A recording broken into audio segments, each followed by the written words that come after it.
मैं डॉक्टर दीपक शर्मा कार्यक्रम आपकी किस्मत में दर्शकों का स्वागत करता हूं। कार्यक्रम आपकी किस्मत और YouTube चैनल के माध्यम से दर्शकों को हम ज्योतिष शास्त्र, वास्तु शास्त्र और ग्रह नक्षत्रों से संबंधित विभिन्न पहलुओं की जानकारी पहले भी बताते आए हैं। आज हम दर्शकों को एक महत्वपूर्ण विषय के संदर्भ में जानकारी प्रदान करेंगे, जिसको लेकर के हमारे जन सामान्य में बहुत ज्यादा जिज्ञासा रहती है। मनुष्य को पता ही नहीं चलता है और एकाएक उसके कार्य रुकने लगते हैं। जो पहले सफलताएं प्राप्त होती थी, वो सफलताएं असफलताओं में परिवर्तित होने लगती हैं। काफी संघर्षों के उपरांत भी कोई कार्य जब नहीं हो पाता है, अपने प्रियजनों से संबंधों में कड़वाहट आती है और बनता हुआ काम बिगड़ जाता है, तो जब उस जातक की जन्म पत्रिका का अवलोकन किया जाता है तो ये प्रतीत होता है कि अभी तक बुध की महादशा चल रही थी और बुध की महादशा के उपरांत जैसे ही केतु की महादशा आरंभ हुई, मनुष्य को जीवन में असफलताओं का सामना करना पड़ता है। केतु की महादशा कुछ रहस्यमयी होती है और इस रहस्यमयी महादशा की अवधि 7 वर्ष की होती है। केतु की महादशा में सर्वप्रथम केतु की अंतरदशा आती है। केतु की अंतरदशा के उपरांत केतु की महादशा में शुक्र की अंतरदशा आती है। शुक्र की अंतरदशा के उपरांत सूर्य देव की अंतरदशा आती है। सूर्य देव की अंतरदशा के बाद चंद्रदेव की अंतरदशा और चंद्रदेव की अंतरदशा के उपरांत मंगल की अंतरदशा आती है। मंगल की अंतरदशा के बाद केतु में राहु की अंतरदशा आती है, जो कि सबसे ज्यादा प्रतिकूल होती है।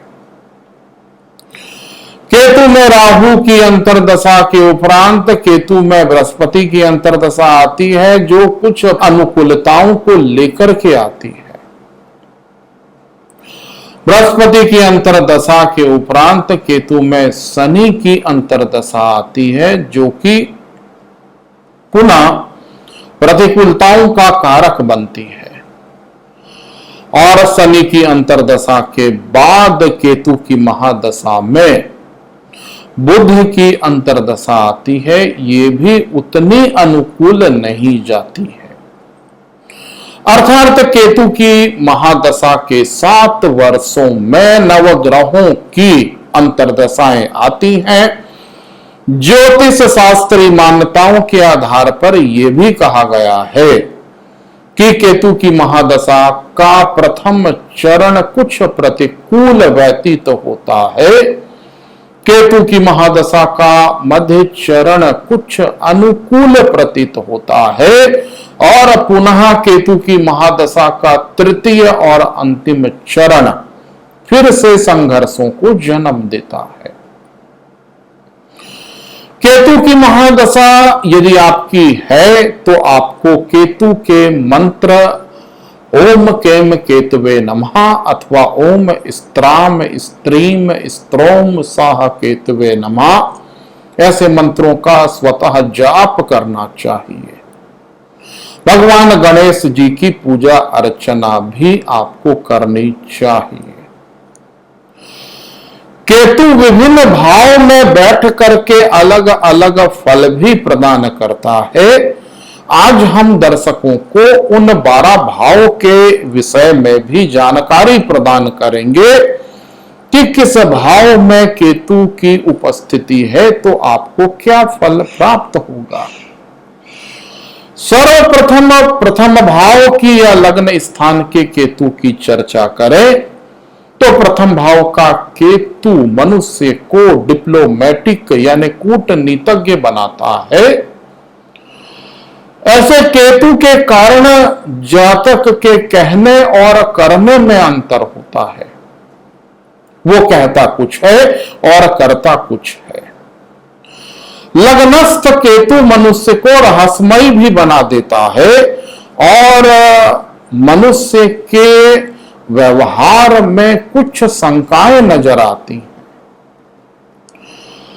लग्नस्थ केतु आपके लिए उतना लाभप्रद नहीं रहता है।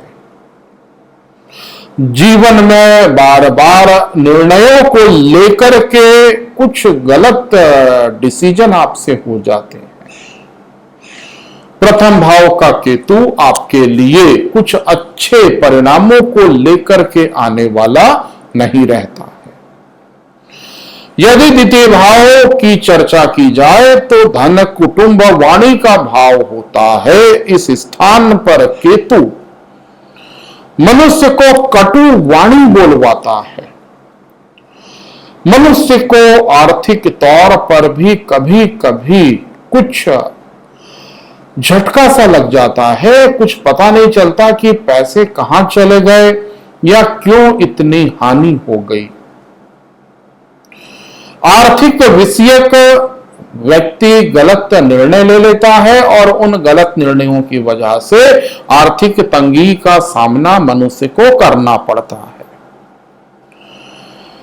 मनुष्य की वाणी कठोर होती है और मनुष्य अपशब्दों का प्रयोग भी करता है। कुटुंब के बहुत ज्यादा सुखों की प्राप्ति मनुष्य को नहीं हो पाती है। अर्थात द्वितीय भाव का केतु भी कोई फलदायी नहीं सिद्ध होता है। यदि हम तृतीय भाव के केतु की चर्चा करें तो पराक्रम का स्थान है। यदि केतु तृतीय भाव में विराजमान होगा तो राहु की उपस्थिति नवम भाव में जाएगी। तृतीय भाव का केतु कुछ लाभकारी सिद्ध हो सकता है। कुछ पराक्रम में वृद्धि भी हो सकती है और राजनीति से संबंधित क्षेत्रों में ऐसे तृतीय भाव के केतु से आपको लाभ भी हो सकता है। हो सकता है तृतीय भाव का केतु है तो आपके संबंध राजनेताओं से बने और कुछ सीधे या गलत कार्यों के माध्यम से भी जीवन में सफलताएं आपको प्राप्त हो सके। यानी तृतीय भाव का केतु कुछ अच्छा प्रतीत होता है और लाभकारी परिणामों को लेकर के आने वाला सिद्ध हो सकता है।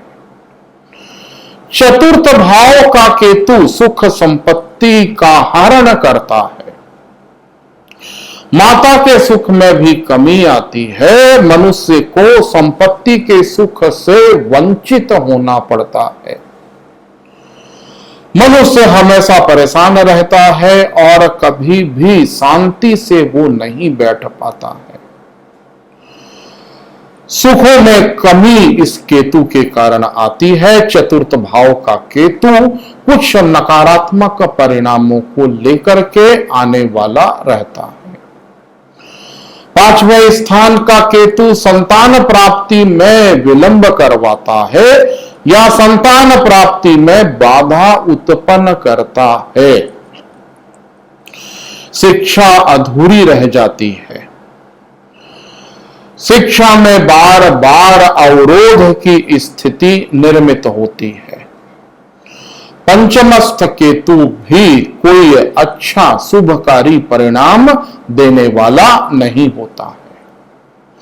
छठवें स्थान पर केतु की उपस्थिति कुछ लाभकारी सिद्ध हो सकती है क्योंकि राहु और केतु जिन भाव में बैठते हैं उन भाव की हानि करते हैं। छठवें भाव में केतु बैठ करके आपके रोग ऋण शत्रुओं का नाश करता है। शायद छठवें स्थान पर केतु की उपस्थिति कुछ अच्छे परिणामों को लेकर के आने वाली रहती है, परंतु किसी भी रोग को लेकर के आप सावधानी बरतें तो ज्यादा अच्छा रहेगा। सातवें स्थान का केतु आपको विजातीय संबंधों की दिशा में प्रेरित करता है। मनुष्य प्रेम संबंध की दिशा में प्रेरित होता है, अपने जाति अथवा समाज से दूर जाकर के अपने जीवन साथी का चुनाव कर सकता है। वैवाहिक जीवन को भी ये केतु प्रभावित करता है। जीवन साथी से आदर्श सुख की प्राप्ति नहीं हो पाती है।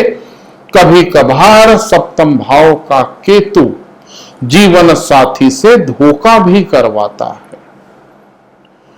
आप कहीं ऐसा फंस जाएंगे कि आपको पता ही नहीं चलेगा कि आपके जीवन साथी के जो गुण विवाह के पहले दिख रहे थे, विवाह के उपरांत उसका रूप बदला नजर आएगा। यानी जिसको हम पहले बहुत अच्छा समझते थे, विवाह के बाद वही व्यक्ति हमको खराब या बुरा लगने लगेगा। यह सातवें स्थान के केतु का लक्षण होता है। यह केतु अशुभ परिणामों को लेकर के आने वाला होता है।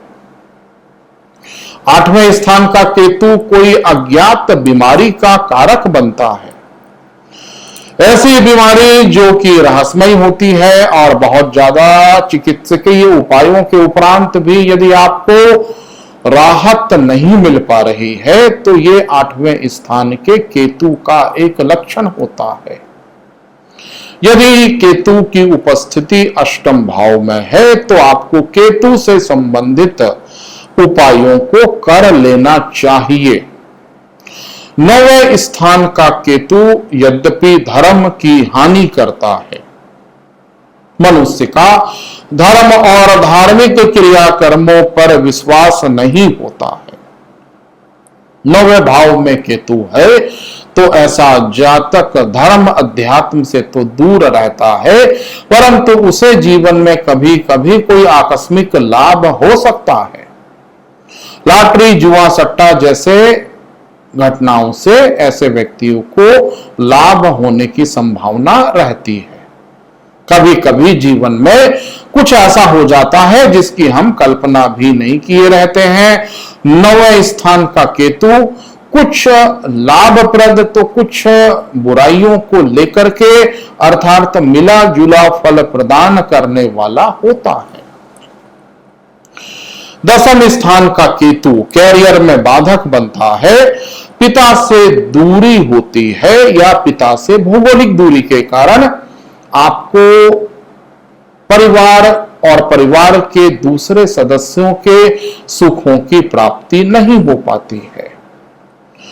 दसम स्थान पर यदि केतु की उपस्थिति है तो व्यापार में कभी कभी आकस्मिक नुकसान की संभावना भी प्रतीत होती है। केतु एक ऐसा ग्रह है जिसे हम शरीर का निचला हिस्सा कहते हैं। राहु शरीर का ऊपरी हिस्सा होता है, केतु शरीर का निचला हिस्सा होता है। जब समुद्र मंथन के दरमियान अमृत कलश की प्राप्ति हुई थी तो देवताओं ने ऐसे अमृत का पान किया। एक राक्षस था जिसने अमृत पान कर लिया। उसी राक्षस का जब वध किया तो वो राक्षस दो भागों में विभाजित हो गया। राक्षस के दो भाग में विभाजित होने से चूंकि उसने अमृत का पान किया था तो ऊपरी हिस्सा राहु कहलाया और शरीर का निचला हिस्सा केतु कहलाया। यानी केतु जो है वो lower part of the body, शरीर के निचले हिस्से का परिचायक है, जिसमें नेत्र नहीं होते हैं, जिसमें हृदय अर्थात आत्मा नहीं होती है और जिसमें मस्तिष्क अर्थात सोचने समझने की क्षमता भी नहीं होती है। केतु की महादशा इन्हीं तथ्यों का परिचायक होती है कि मनुष्य अपने बुद्धि से नहीं सोच समझ पाता है, उसकी आत्मा मृत हो जाती है और वो देख भी नहीं पाता है, अर्थात सत्य और असत्य का वो पूरी तरह से देखने में उसको असमर्थता होती है। पाप पुण्य भी वो नहीं देख पाता है। शरीर का निचला हिस्सा केवल भोग विलास से संबंधित होता है। इसलिए केतु की महादशा में मनुष्य भोग विलास की दिशा में प्रेरित हो सकता है। दशम स्थान का केतु भी कुछ ऐसे ही फलों को लेकर के आता है। दशमस्थ केतु आपको सांसारिक जीवन के गलत मार्ग की दिशा में प्रेरित करता है। गलत लोगों की संगति और गलत लोगों की सलाह से ऐसा मनुष्य गलत निर्णयों को करता रहता है और बाद में चल करके उसे पश्चाताप का सामना करना पड़ता है। अर्थात दशम भाव का केतु बहुत ज्यादा अशुभ परिणामों को लेकर के आने वाला होता है। 11वें स्थान की चर्चा की जाए तो इस स्थान पर कोई भी ग्रह कभी भी खराब फल प्रदान नहीं करते। 11वें स्थान पर केतु की उपस्थिति मनुष्य को लाभ का परिणाम प्रदान करवाती है। एकाएक होने वाले लाभ या ऐसे लाभ जिनके लिए हमने प्रयास ही नहीं किया है, वो लाभ 11वें भाव के केतु के कारण होते हैं। अल्प प्रयासों के बावजूद भी पूर्ण सफलता जब मनुष्य को प्राप्त होने लगे और मनुष्य खुद इस बात का एहसास करे कि मैंने तो इसके लिए प्रयत्न ही नहीं किया था, ऐसे परिणामों का संबंध 11वें भाव के केतु से होता है। 11वें स्थान का केतु विशेष सुखों और लाभ को लेकर के आने वाला होता है। 12वां भाव, इस स्थान पर केतु की उपस्थिति बहुत अच्छी मानी जाती है। 12वें स्थान का केतु मोक्ष का कारक बनता है। 12वें स्थान पर कोई भी राहु अथवा केतु की उपस्थिति है तो ऐसा ग्रह मनुष्य को सुखों से लाभान्वित करता है। प्रत्येक प्रकार के कष्ट मनुष्य से दूर चले जाते हैं। दुख हानि जैसी घटनाएं मनुष्य के जीवन में घटित नहीं होती। 12वें स्थान पर केतु की उपस्थिति मनुष्य के लिए लाभ का कारण बनती है। इन 12 भावों में केतु के प्रभावों की चर्चा के उपरांत मैं दर्शकों से यह भी कहना चाहूंगा, केतु एक ऐसा ग्रह है जिसकी महादशा यदि आपके जीवन में आती है तो मेरे द्वारा बताए गए कुछ मार्गों का अनुसरण आप जरूर कीजिए। केतु के मंत्र का स्वतः जाप कीजिए, भगवान गणेश जी की पूजा कीजिए और जैसा कि मैंने बताया कि सोच समझ कर निर्णय लें तो यह आपके लिए हितकारी होगा।